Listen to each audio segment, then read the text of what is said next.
Are you tired of constantly forgetting your studies? Do you understand your lessons but struggle to memorize them? Do you feel you were missing out on better grades because your memory isn't as good as others? If yes, reimagine your lessons as picture stories to make them memorable and dramatically improve your academic performance. Intrigued? Let me explain.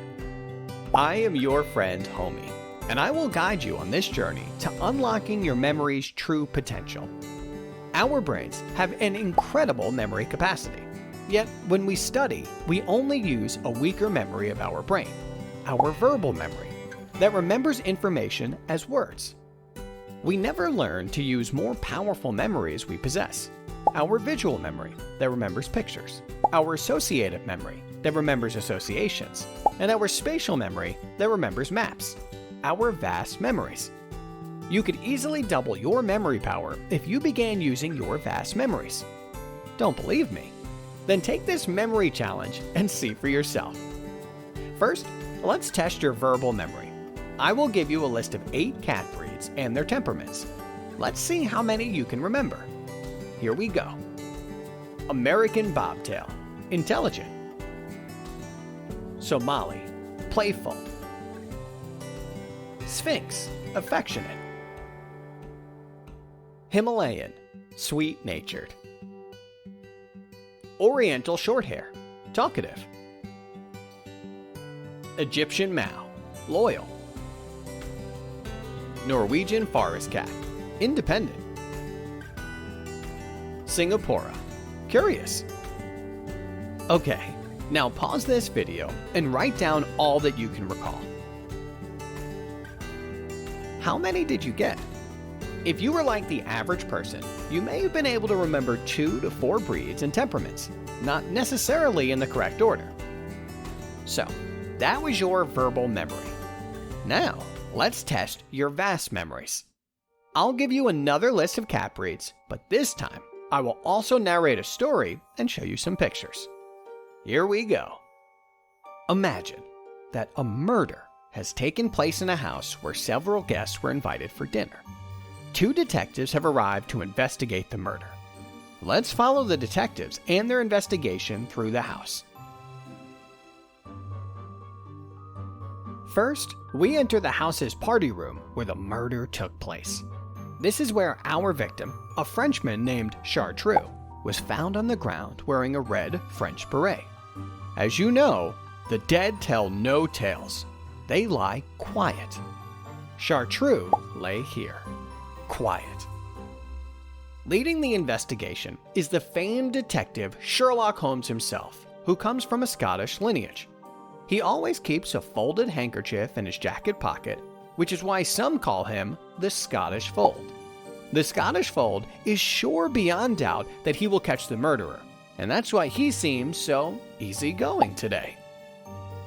Accompanying him is his hairless companion, Mr. Peter, who is often fondly referred to as Peter Bald. Peter Bald is quite the contrast to his partner. Peter Bald is energetic, thoroughly combing the crime scene for clues. The first guest for questioning is this man. Look at those large shoes. They are filled with snow. I forgot his name, so let's just call him, well, Snowshoe. When asked what he was doing at the time of the murder, Snowshoe had a story ready. He claims he was shoveling snow on the driveway. That's a very intelligent chap we have here. Make no mistake, folks. Our second guest is the talented Miss Cabello. She claims she was singing her famous song Havana, draped in a stunning brown dress. We know what she was doing. She had the entire room swooning to her magical vocals. Havana, oh na na. Oh, sorry. Couldn't help humming that. Now, let's head upstairs to the activity room, where we have more guests and clues. Our next guest is this lady. I was sitting on this Persian carpet meditating, she told us calmly. We were rough with her questioning, but she stayed calm throughout.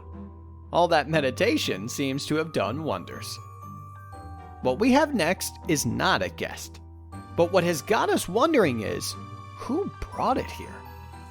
we found a Bengal tiger cub sitting on the cupboard. It seems to be very mischievous to have climbed atop the cupboard all by itself with its tiny paws. Next, we have yet another clue. We found this bomb right beside the cupboard. A round gray bomb with a heart on it. It looks like a toy, something to play with. But things are not always what they seem. We already have a murderer in the house. Could there be a bomb too? Next, we have a Japanese samurai named Bob wearing a large bushy tail. Someone pranked him, saying the party was a costume party, so that's why he wore a tail. He was seen going out through the window.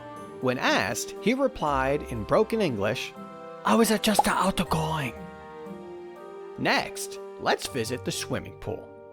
Here, we have yet another clue. This rag doll. Strangely, none of the guests claimed to have brought it with them. Did the rag doll then just show up by herself? I hope this is still a murder investigation, not a haunted house investigation. We found her like this, laid back on the chair, enjoying herself near the pool. Next, we have this Balinese couple on their honeymoon. They seem deeply affectionate towards each other and claim to have been enjoying some quiet time here. All this affection just raises my suspicion, I tell you. A couple claiming they were with each other and no one else?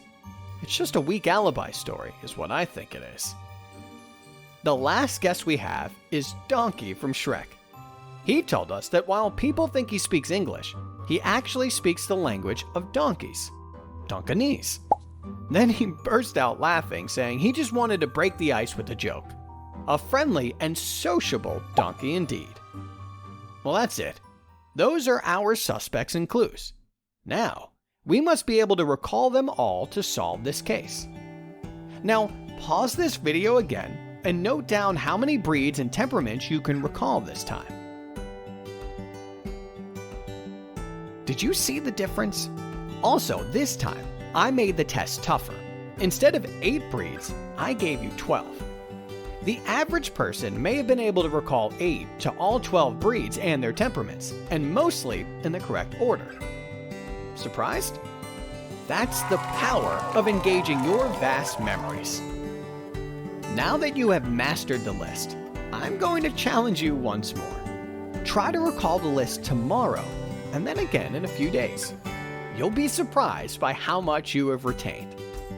The method may seem a little weird, but it got you results. How about that? Memory techniques that engage various memories of our brain have existed for thousands of years. The ancient Greeks were known to use the method of loci, which uses one's spatial memory. In the modern day, such techniques have been experimentally proven effective by scientists. Millions of students around the world use such techniques to make the learning process more enjoyable and improve their academic performance. You may be wondering, how can I harness my vast memories for my studies? The easiest way to do that is to turn your lessons into a homogram, or a picture story like the one you just saw. Think of a homogram as a memory aid like a flashcard, but more powerful. It may take longer to make, but once done, there is no forgetting it. Turning your lesson into a homogram is easy. I have everything you need to make your own homograms. First, reimagine your lesson as a picture or story. Get as creative as you want to. You can even ask me for ideas. I am AI enabled, and not to brag, but I am pretty good at visualizing lessons. Once you have an idea, use my design editor to pictorially create your story. Use the millions of assets available in my graphics library to do that.